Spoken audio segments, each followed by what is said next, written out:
কোত্থেকে পাঠাইল? 2 মাস হয়ে গেছে চুইটির বিয়ে হয়েছে, এখনো বুকের মধ্যে টনটনায়। আল্লাহ কি কাঙ্গালের কষ্ট টের পাইছে? কাঙ্গালে কি একটু শান্তি দেওয়ার জন্য এই হুরপুরিরে পাঠাইছে? কোন দিকে যায় না, যান নৌকর দিকে হও, নৌকর দিকে হও।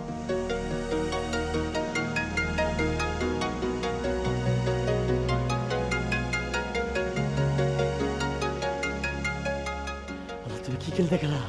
কনের লগে লগে তো কবুল করে ফেলাইলা। ও আমার নৌকার দিকে যাইতেছে। হ্যাঁ, আশেপাশে নৌকা নেই, আমার নৌকায় তুলবো।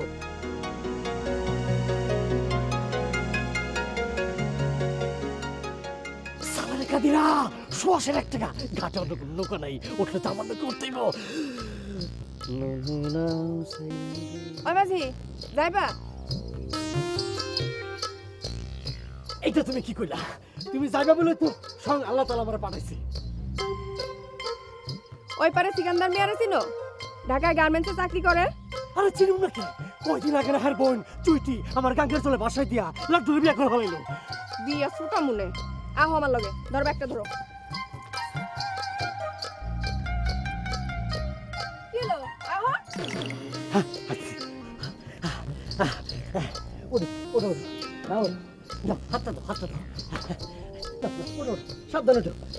লাড্ডু লাগি তোমার পিঠে যাচ্ছে না? একটা চটকানা দিয়া দাঁতগুলো ফালা দেবো। এত সুন্দর হাত দিয়ে তুমি চটকানা কেন দিতে চাও? আল্লাহ তাআলা কি এই হাত চটকানা দেওয়ার লেগে বানাইছে কও? কে লেগে পয়দা করছে? সোহাগ করুন লিগা। স্বামীর নাক দিয়ে সোহাগ করবা, থুতনি দিয়ে আদর করে লারা দিয়া সোহাগ করবা। দুঃখের কথা আর কইও না রে ভাই। কত ক্রিম কত লোশন মাইখাই হাত আমি তৈরি করছিলাম খালি স্বামীরে সোহাগ করণের লেগা। আর এই জানো আর কি করছে জানো? পক্ষী হয়ে পুরুষ করে উড়াল দিছে। আরে দুঃখ করে না, দুঃখ করে না। এই হাবু তো এখনো মরে নাই, আমি তো আছি। মাঝি মাঝির মতো থাকবা না, ছাড়ো। বস বস, ঠিক আছে বসছো তো? হ্যাঁ।